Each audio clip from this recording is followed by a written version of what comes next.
Okay. The development of a true consciousness is still the professional function of the universities. No wonder then that the student opposition meets with the all but pathological hatred on the part of the so-called quote-unquote community, including large sections of organized labor. To the degree which the university becomes dependent on the financial and political goodwill of the community and of the government, the struggle for a free and critical education becomes a vital part in the larger struggle for change. The semi-democratic process works of necessity against radical change because it produces and sustains a popular majority whose opinion is generated by dominant interest in the status quo. As long as this condition prevails, it makes sense to say that the general will is always wrong. Wrong in as much as it objectively counteracts a possible transformation of society into the more humane ways of life. To be sure, the method of persuasion is still open to the minority, but it is fatally reduced by the fact that the leftist minority does not possess the large funds required for equal access to the mass media, which speak day and night for the dominant interest. With those wholesome interludes in favor of the opposition that buttress the illusory faith in prevailing equality and fair play. And yet, without the continuous effort of persuasion of reducing one by one the hostile majority, the prospects of the opposition would still be darker than they are. All right, a lot to unpack there. Yeah. Well, like you were saying that could have been the time of Yeah. back then. Maybe it Yeah. was different. It was more right wing that had the actual controls of some of the things, and you can still argue with some of the things. People might say politically there was a time when the people who were presenting might have been more leftist, but then the people who were running the studios and things like that might have been voting more towards the political right for several reasons, until they started realizing how much you can actually have involvement, and there was a growth through the regulations and involvement where the political class got more powerful, and then it was like, oh, we're going to get these people. So they might personally vote a certain way, but they still fund the growth of the state in that kind of system. So I think that's the little chuckle that you had there. I think I agree that, and that back then that might have been the reality. I don't know, but it's definitely not. Well, like, he's probably thinking of like the hippies that were at Vietnam protests and things like that. Yeah, those people didn't have a lot of power. Sure, they're just protesters, but today you have to be insane to think that. Yeah.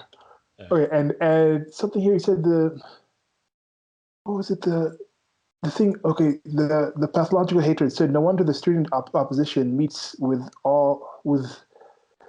wonder then that the student opposition meets with the all but pathological hatred on a part of the so-called community, including large sections of organized labor.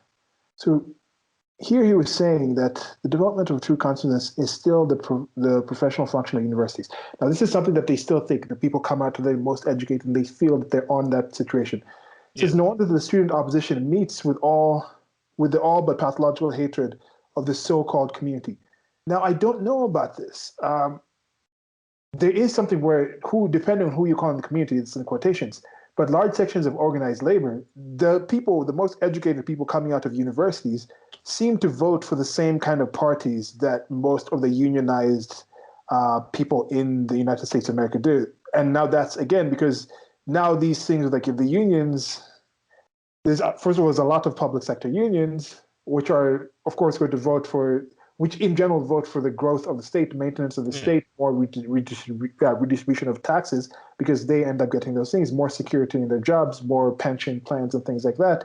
And then a lot of the students now from university seem to go into these public sector unionized jobs and private sector unionized jobs that are with a union. Now those unions have a very strong partnership with, they have their own lobbyist groups, they have their own organization of things like that.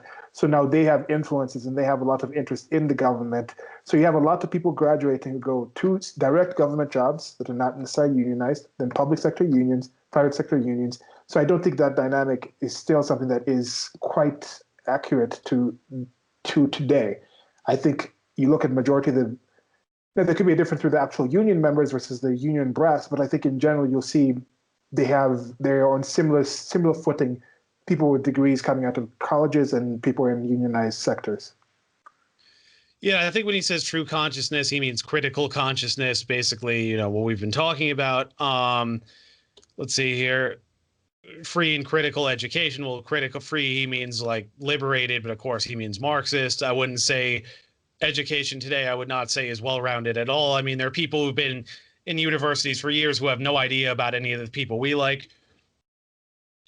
That's frequently pointed out how a lot of libertarian types have read Marx, these people, all this, but like there are a lot of people on the left that have never touched or even heard of some of the people we like. Like there are people who think libertarians read Ayn Rand exclusively. You would know that you would know that objectivism and libertarianism are different philosophies, that she was critical of libertarianism. Plus we have a whole other slew of thinkers, but they don't even get mentioned. Like people don't even know who they are. So that shows the bias of universities where, again, I know libertarians who have read Marx, posted stuff and quoted it directly. So they've engaged the material they disagree with.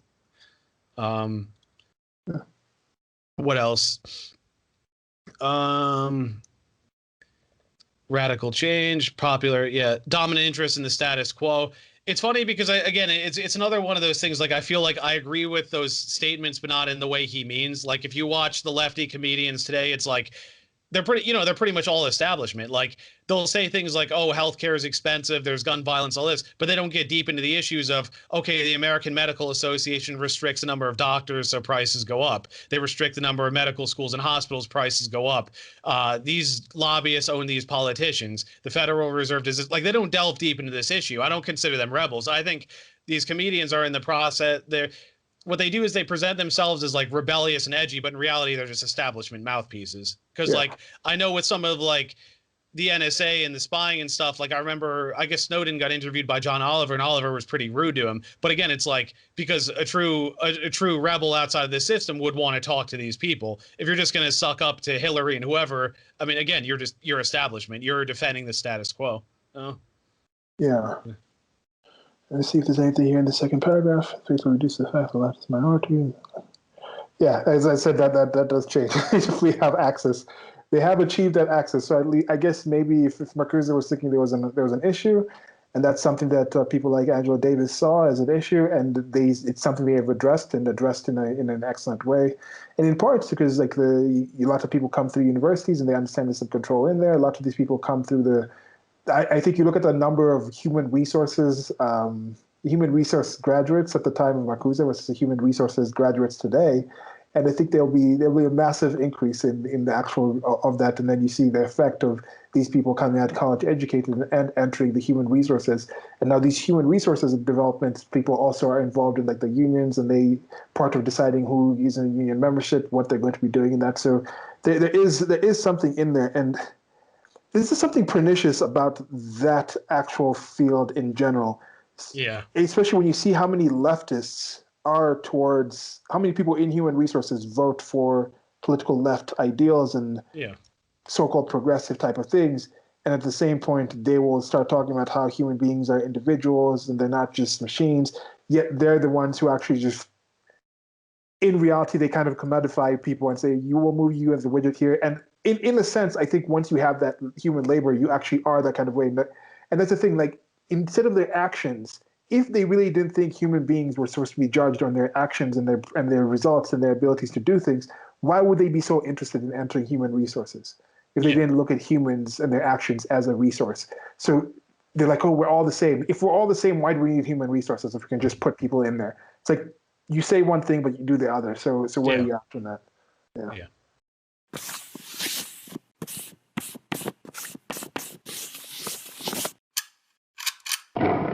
Thank you for listening. This has been a clip from an actual longer recording that I'll try to leave a link to on the screen or somewhere around here where you're listening to this.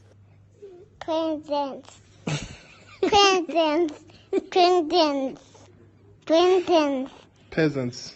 Okay. Okay.